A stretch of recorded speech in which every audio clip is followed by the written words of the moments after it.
નમસ્કાર મિત્રો, સંવિધાન કેરિયર એકેડમીમાં હું દીક્ષિત પટેલ આપ સર્વેનું હાર્દિક સ્વાગત કરું છું. મિત્રો, આજે હું પ્રસ્તુત છું તમારી સામે એક ઇતિહાસના વિષયના નવા સોપાન સાથે. એ પહેલાં વાત કરી લઈએ આપણી એકેડમીની. આપણને ખ્યાલ જ છે સંવિધાન કેરિયર એકેડમી જે સ્પર્ધાત્મક પરીક્ષાઓની તૈયારી કરવા માટે એક શું કહેવાય કે એક આગવી સંસ્થા છે, એક વિશેષ સંસ્થા છે જેમાં ઉમેદવારોને ચોક્કસ પ્રકારનું માર્ગદર્શન આપવામાં આવે છે. કોઈ ખોટા વાયદા કે ખોટા પ્રોમિસો કે ખોટા સપના, હવાઈ સપના બતાવવામાં નથી આવતા, પણ એક સચોટ માર્ગદર્શન દ્વારા એમની સફળતાની કેડી કંડારવામાં અહીંયા આવે છે.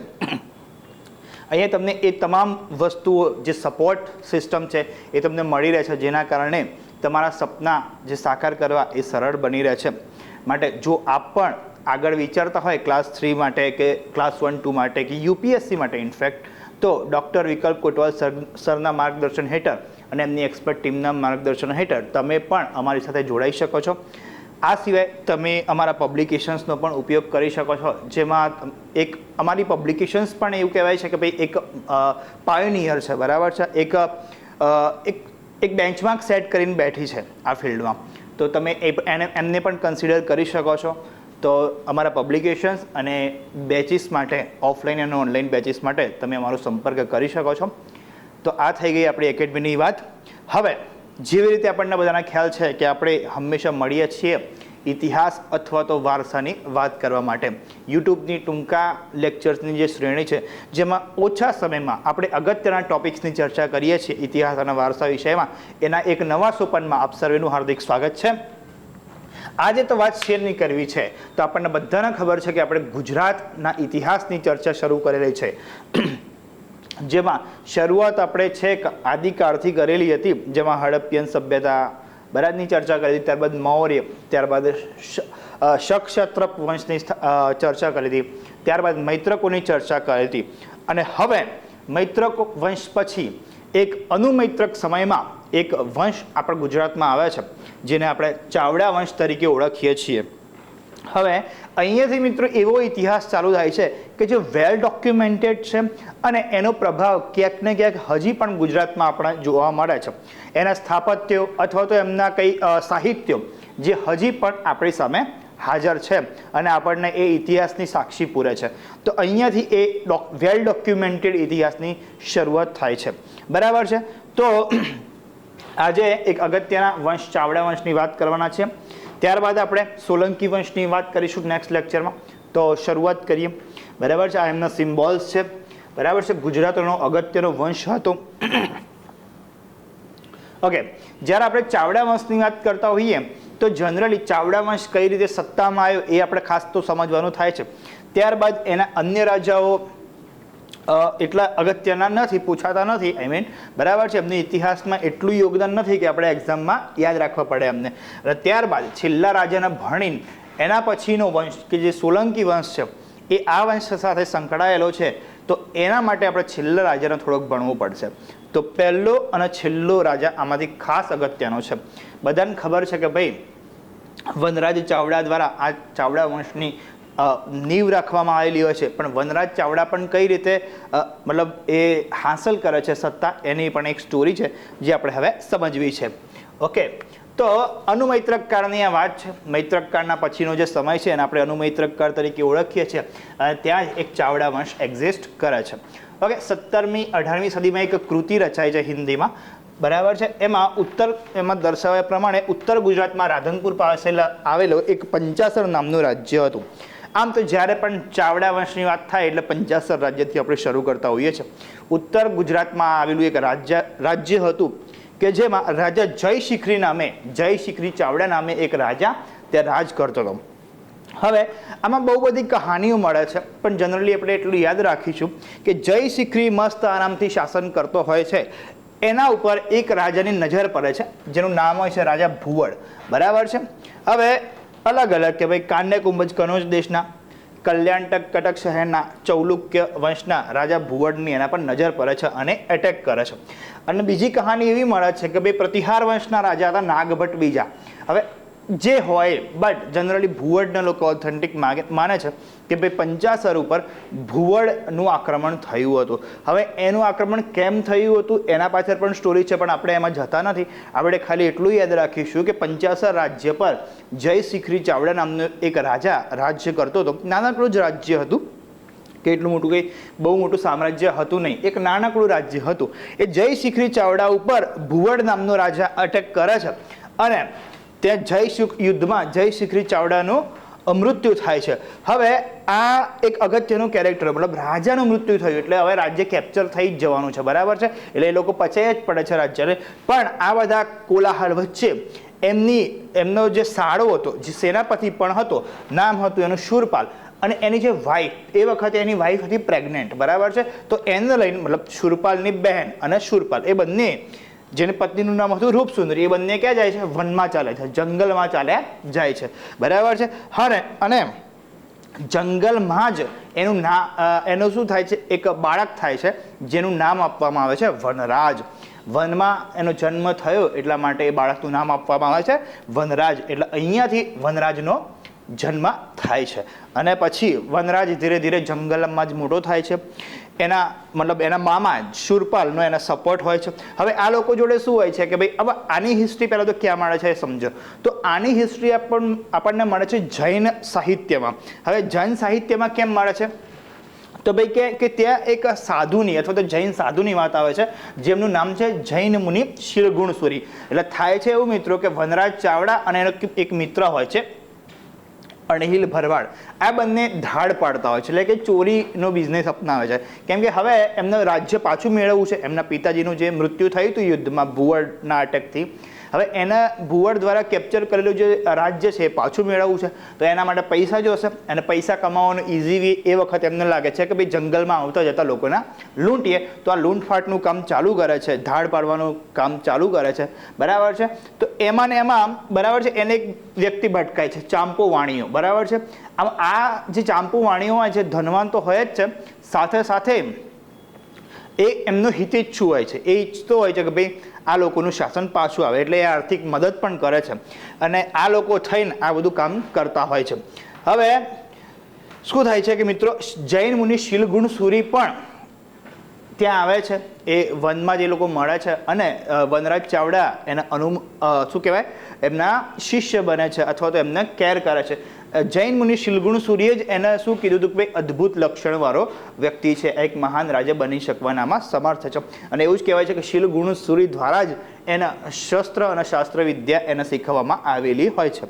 હવે શસ્ત્ર વિદ્યા તો કેટલા અંશે છે, જૈન મુનિ હતા એટલે એની તો કન્ફર્મેટી નથી, પણ હા, શાસ્ત્ર વિદ્યા બાબતે એ લોકો કન્ફર્મ છે કે ભાઈ જૈન મુનિ શિરગુણસુરી દ્વારા જ વનરાજ ચાવડાના શાસ્ત્ર વિદ્યા શીખવામાં આવેલી હતી. અને એટલા જ માટે એમ તો કહેવાય છે કે ચાવડા વંશ લગભગ શું કહેવાય કે શિવપંથી હતા, બરાબર, ભગવાન શિવને માનવાવાળા હતા. એમ છતાંય એ લોકો જૈન સંપ્રદાયને એક સારું એવું પ્રોત્સાહન આપે છે. તો જૈન ધર્મનો જે ગુજરાતમાં જે ઉદય છે એ અહીંયાથી શરૂ થાય છે, અહીંયાથી પીક કરે છે. પાટણમાં આજ પછી તમે જોશો તો તમે એક શું કહેવાય કે એક દેરાસર પણ આગળ જતા બનાવશે, જેની આપણે વાત ચર્ચા કરીએ છીએ, બરાબર છે. ચલો, 746માં આ લોકો જીતે છે, બરાબર છે. અણહિલ ભરવાડે બતાવેલી ભૂમિ ઉપર અણહિલવાડ રાજ્યની સ્થાપના કરે છે.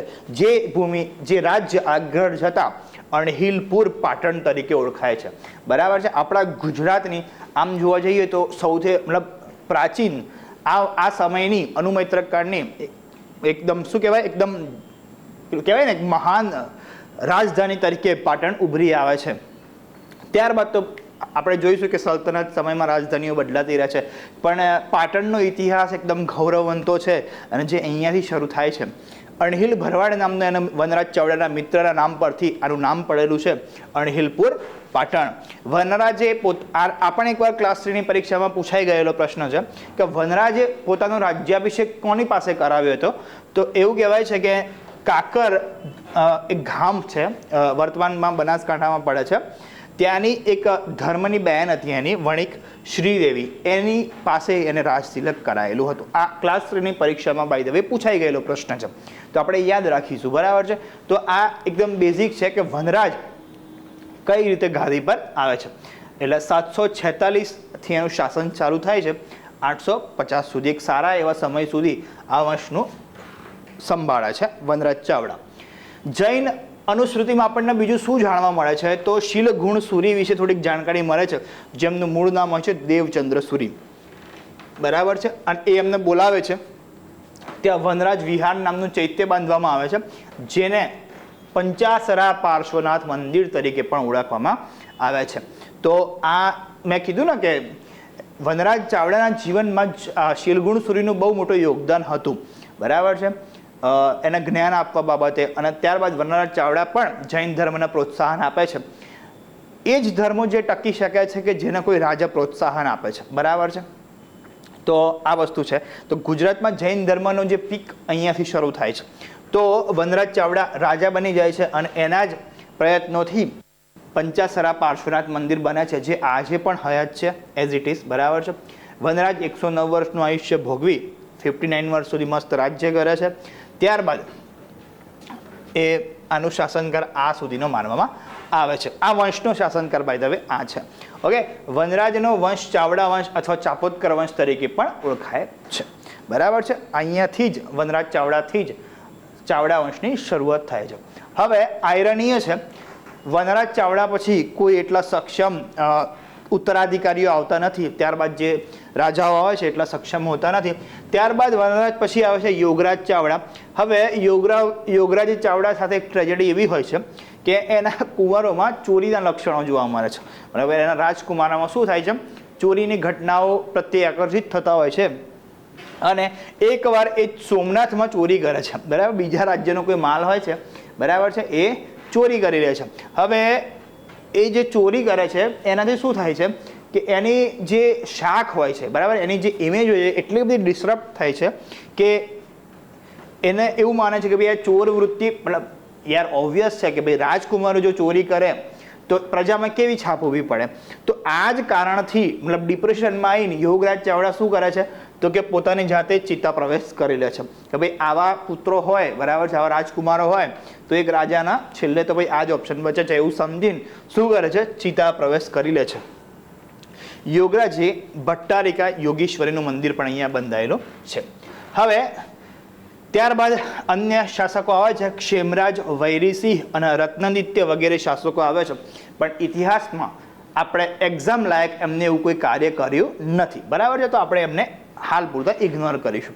હવે ત્યારબાદ આવે છે આપણા માટે ભણવાના અગત્યના શાસક છે સામંતસિંહ, બરાબર છે. 923માં એ પોતે ગાદી સંભાળે છે પાટણની, બરાબર છે.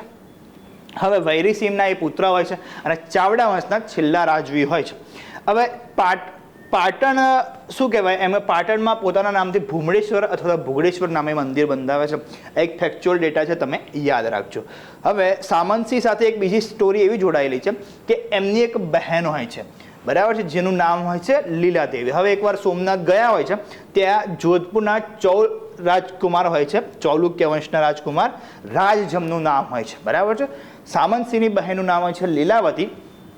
અને બરાબર છે, એ સોમનાથની યાત્રાએ ગયા હોય છે અને ત્યાં પાછા ફરતી વખતે એક રાજ નામના રાજકુમાર મળે છે, જે જોધપુરના ચૌલુક્ય વંશના રાજકુમાર હોય છે. હવે એમની બાણ વિદ્યાથી, ધનુર્વિદ્યાથી આ પ્રસન્ન થઈ જાય છે. કોણ તો કે સામંતસિંહ. અને પ્રસન્ન થઈને પોતાની બહેન લીલાદેવી સાથે એમના લગ્ન કરી દે છે. પણ થાય છે એવું કે લીલાદેવી અને રાજ જે એમના સાથે લગ્ન કરાયા હોય છે એ બહુ લાંબા સમય સુધી જીવિત રહેતા નથી. તો એક એમનો જે પુત્ર હોય છે, બરાબર છે, જેનું નામ હોય છે મૂળરાજ.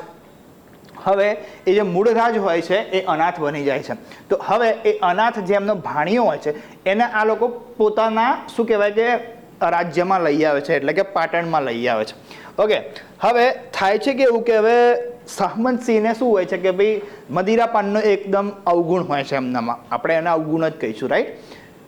તો મદિરાપાનનો એમને અવગુણ હોય છે અને એના કારણે શાસનમાં તો પ્રોબ્લેમ્સ આવતા જ હોય છે. પણ સાથે સાથે શું થતું હોય છે કે એવી ઘટના ઘણી જગ્યાએ ઉલ્લેખિત છે અને લોકવાયકા પણ છે કે મદિરાપાન કરીને અથવા તો બરાબર છે જે પણ એને કહેતા હોય એ કરીને રાત્રે નશામાં આ મૂળરાજને બોલાવતા અને એને એવું કહેતા કે ભાઈ ઓકે કે હવે તારે રાજા બની જવાનું છે અને આજથી તું જ રાજા છે આ શાસનનો.